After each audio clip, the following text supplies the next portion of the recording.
and gentlemen, please welcome your ring announcer, Commander Jim Sterling!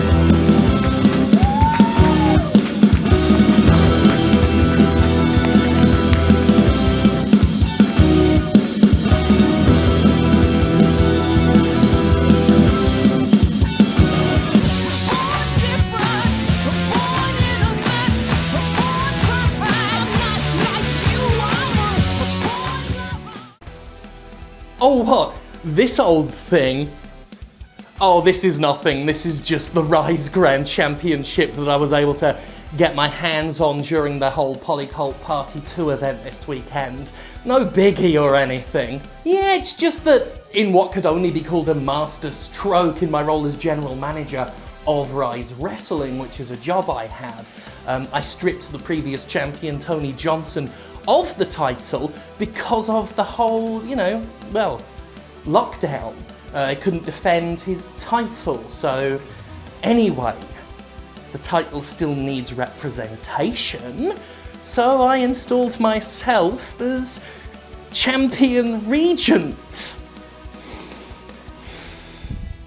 Anyway, speaking of corruption and wanton abuses of power, Ubisoft!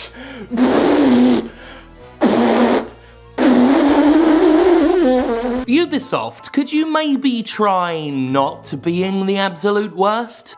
Like, maybe you could experiment with not being a complete fucking embarrassment of a company, and then I wouldn't have to keep reminding my audience you exist, and subsequently depressing them with whatever freshly vile shit is flinging around in your general orbit at any given moment. That's what happens when I talk about you, Ubisoft. You depress my audience. You depress me. You depress anyone who actually cares about the terrible things and terrible people you've perpetuated and coddled over the years. Frankly, you make me miserable just thinking about how your vapid, homogenized, nebulously open-world game design has contributed to the stagnant live servicing of modern mainstream video games. You frustrate me with your decade plus of easily categorizable and demonstrable lies that nobody who ever interviews your management actually bothers to call out. Naturally, you disgust me with the over-monetization of your product, the sheer exploitation involved in stuffing games full to the brim with manipulative time-saver purchases, on top of the cosmetics and season passes and DLC and half a dozen special editions that accompany every notable Ubisoft title with tiresome factory standardized predictability. But woo, if you think Ubisoft's microtransactions are predatory, wait until you meet its CEO and his fuckboy friends. Frankly, I'd rather not talk about you, Ubisoft. Not only does it make my viewers uncomfortable, YouTube's algorithm has been burying my channel into oblivion since I started going after your frankly genuinely evil company. Now, I can only report the sequence of events when it comes to this subject, but what I can say is that our video focusing on Ubisoft's years of protection for mental and physical abusers was the most shared Jimquisition episode in years, and ended up the least viewed one possibly ever at the time. And after that, every Jimquisition episode that followed was a new record low view count. Tellingly, this only seemed to affect the Jimquisition. The rest of the videos I do on the channel were performing normally, to the point where you'd think my casual industry bullshit side series was actually the premier show on the channel. Now, maybe it's not that YouTube's burying my videos. Maybe my audience truly just doesn't fucking want to know how Ubisoft's cruel and unusual sausage is made. Which would be both understandable and, given how important it is that Ubisoft not get away with its bullshit, also quite disappointing and demoralizing. But I do somewhat struggle to believe that my audience didn't want to watch a video it was sharing more than usual. It's suspicious, is what I'm saying. It's a suspicious set of circumstances on a platform that is itself routinely suspicious in general. Anyway, the Jimquisition itself has actually just started to recover a bit after weeks of algorithmic devastation, and I quite specifically do not want to do an Ubisoft video right now and cock it up. It's not that I don't intend to still do plenty of content skewering Ubisoft for its many fuck-ups, but for right now, I'd rather take the pot off the boil, so to speak. Give my audience time to steel their nerves before we do another disturbing video on a disturbing publisher's disturbing behaviour. It's been a hard year after all, and I've published some hard videos to watch. I know that. In an ideal world, Ubisoft wouldn't be such a horrible company that I'd have to keep going on about it. In an ideal world, Ubisoft would probably just not fucking exist. But no. There you are, Ubisoft, sitting in a puddle of your own piss and sick as usual, and I can't avoid talking about you even when I want to, because while I'm trying to enjoy at least a temporary respite from having to spend my days writing and talking about you, when I'm attempting just a brief vacation from you and the gang of violators you promoted for years, you go ahead and do something inconceivably fucked up like, oh, I don't know, publishing a game where Black Lives Matter protests are a villainous puppet of a shadowy globalist terror organisation that needs to be put down by militaristic intervention. You know, the usual mistake game companies make where they publish genuine far-right conspiracy theories by accidental coincidence. What game company hasn't done that? Oh yeah, that's what Ubisoft did, by the way, with its shitty new, totally not political at all mobile game, Tom Clancy Presents Tom Clancy's The Elite Shoot Stuffle by Tom Clancy. I mean, just take a look at this frankly quite jaw-dropping shit. The world is in an alarming state. Wars, corruption, and poverty have made it more unstable than ever. As the situation keeps worsening, anger is brewing. From between the cracks, a new threat has emerged to take advantage of escalating civil unrest. They are known as Umbra, a faceless organization that wants to build a new world order. Ubisoft's games aren't They political, claim to though. promote an egalitarian utopia to gain popular saying they're support. political, because they're not. While behind the scenes, This isn't Umbra politics. organizes deadly It's terrorist just goodies attacks and baddies. to generate You is even goodies more and you chaos shoot and baddies. weaken It's that governance. simple. Video games is At the hero cost of many fantasies, innocent fun, lives. escapist, fun, hero fantasy, Simultaneously, fun, they have been left hacking social liberals. media to discredit world leaders and rally people to their Oh, cause. Jesus fucking Christ.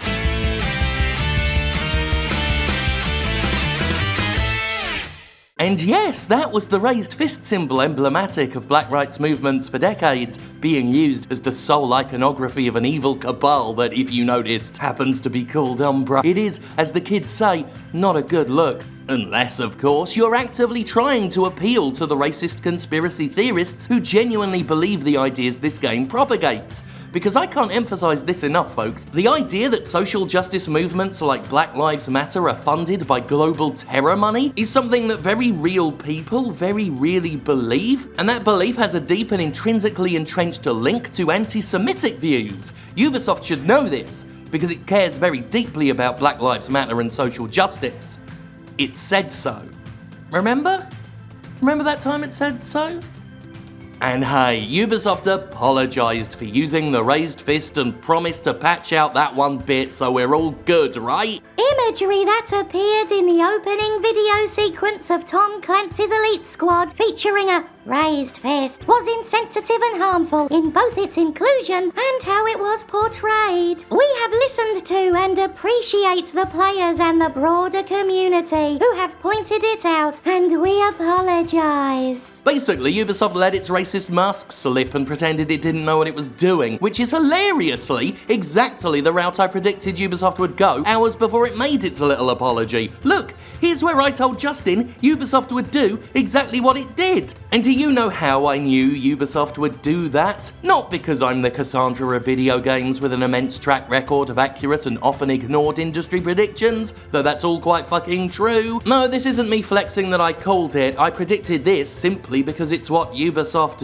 does. It takes no skill to know what Ubisoft was gonna do here. It's what Ubisoft has always done. It exploits political imagery for its own gain while constantly peddling the lie that its games aren't political. That any deeper meaning behind the imagery it's using is pure coincidence. It does it with Far Cry, it does it with Assassin's Creed, it does it with Watch Dogs. It has entire franchises, plural, based on Tom fucking Clancy books, and we're supposed to believe they're not saying anything with their appeals to armed authority. We made an entire video about this last year, a video about how Ubisoft and other companies love engaging with politics as far as manipulating them for marketing purposes, but are too cowardly, pathetic, and useless to actually stand by the things they're cynically mining for content. It's become almost a running joke. Ubisoft doing something blatantly overt, like making an entire game set in a dystopian Brexit Britain, while still thinking we're all too fucking stupid to see anything deeper than haha granny hacker go brr.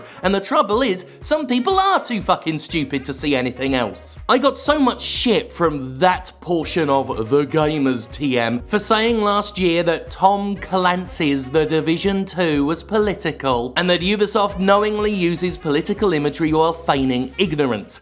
And with no police to protect you. Did you own a gun? Did your neighbor? Some survived.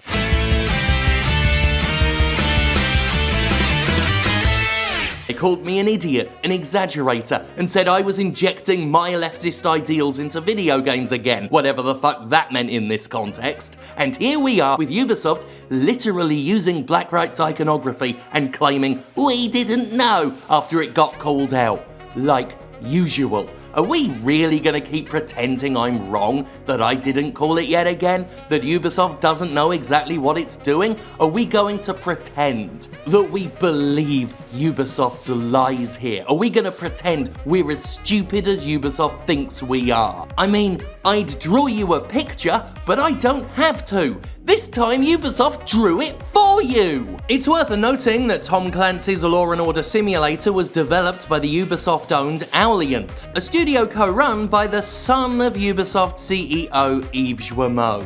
Yes, Charlie Guillemot, pictured here as a wasp with a mushroom for a head, is the son of the man who presided over Ubisoft for more than 30 years while its human resources department buried abuse allegations and known serial predators were promoted to the highest ranks in the company. If you're not picking up on the idea that Ubisoft might be so fucking broken it's beyond salvation, if you're not wondering that perhaps there is no fucking saving Ubisoft because it's clearly baked into the company's DNA, literally in Charlie's case, to be horrifyingly fucking shitty, then I don't know what to tell you. Ubisoft is in full mask off mode lately, and there are still people wanting to give it the benefit of the bloody doubt. Now they say do not attribute to malice what you could attribute to incompetence or ignorance, and it has been floated around that the people working on this game were ignorant.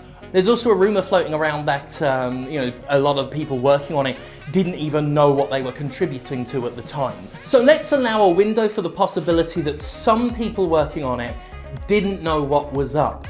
Now, either way, that makes the argument that maybe promoting these straight white guys who idolise the concept of the alpha male might not be the best policy to implement seemingly company-wide, or at the very least, maybe listen to those diverse voices that you crow about. You know, maybe put some action to your hollow, stupid words, you lying worm-like scum. By the way, whatever we want to go with here, whatever explanation we want for this ridiculous, pathetic oversight, I'm not going to extend the benefit of a shred of an iota of doubt for Charlie Boy! As commander of this unprecedented squad, we need you to put an end to Umbra's campaign of chaos. Welcome to Tom Clancy's Elite Squad.